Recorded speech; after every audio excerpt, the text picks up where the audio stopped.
नमस्कार दोस्तों, भारतीय सरकार ने डॉलर के मुकाबले इंडियन करेंसी रुपए को मजबूत करने के लिए एक बड़ा फैसला लिया है। अगर ये फैसला सालों पहले ले लिया जाता तो भारतीय रुपए में इतनी बड़ी गिरावट ना होती। आज के समय में $1 की कीमत 82 रुपये के बराबर हो गई है, जो कि डॉलर के मुकाबले भारतीय रुपए का ऐतिहासिक निचला स्तर है। इस वीडियो में हम इंडियन गवर्नमेंट के भारतीय रुपए को मजबूत करने को लेकर लिए गए फैसले के बारे में जानेंगे।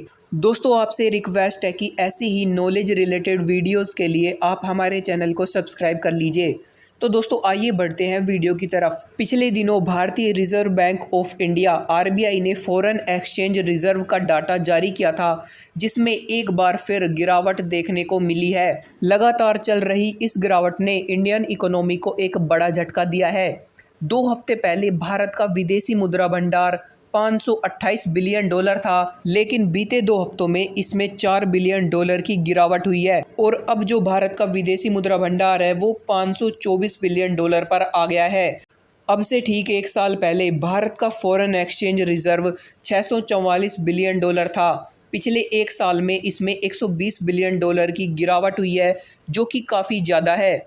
IMF ने भी एक रैंकिंग जारी की थी, जिसमें उन देशों के नाम थे जिनके फॉरेन एक्सचेंज रिजर्व में बड़ी गिरावट हुई है, जिसमें सबसे पहला नाम चीन का है, जिसके फॉरेन एक्सचेंज रिजर्व में $160 बिलियन की गिरावट हुई है। दूसरे नंबर पर भारत है, उसके बाद है रशिया। दोस्तों, ये सारा खेल जुड़ा हुआ है अमेरिकी करेंसी डॉलर से।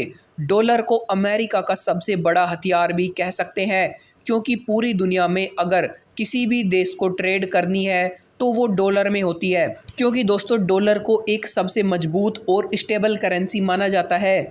इसीलिए हर एक देश डॉलर में ही ट्रेड करना पसंद करता है। अमेरिका अगर किसी देश को अपने स्विफ्ट पेमेंट सिस्टम से बाहर कर दे तो उस देश का व्यापार बिल्कुल ठप पड़ जाएगा, क्योंकि पूरी दुनिया का 75% इंटरनेशनल ट्रेड US डॉलर में होता है। लेकिन अब भारत ने भी अमेरिकी डॉलर को टक्कर देने के लिए एक बड़ा फैसला लिया है। भारत भी अब अपनी करेंसी को ग्लोबल ट्रेड में इस्तेमाल करेगा। अब तक भारत केवल डॉलर, पाउंड और यूरो में अधिकतर ट्रेड करता था।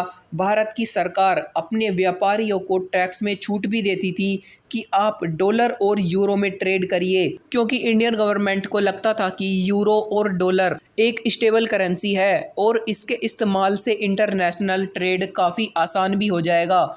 इसी सोच को लेकर भारत कभी भी अपनी करेंसी रुपए को इंटरनेशनल ट्रेड में इस्तेमाल नहीं कर पाया। लेकिन अब इंडियन गवर्नमेंट ने एक बड़ा फैसला लिया है और अब रुपए को इंटरनेशनल ट्रेड सेटलमेंट में शामिल कर लिया गया है, जिसके बाद वो टैक्स में छूट जो डॉलर में व्यापार करने पर मिलती थी वो अब इंडियन करेंसी रुपए में ट्रेड करने पर भी मिलेगी। दोस्तों, इस फैसले के बाद भारतीय करेंसी रुपए काफ़ी ज़्यादा मजबूत होगी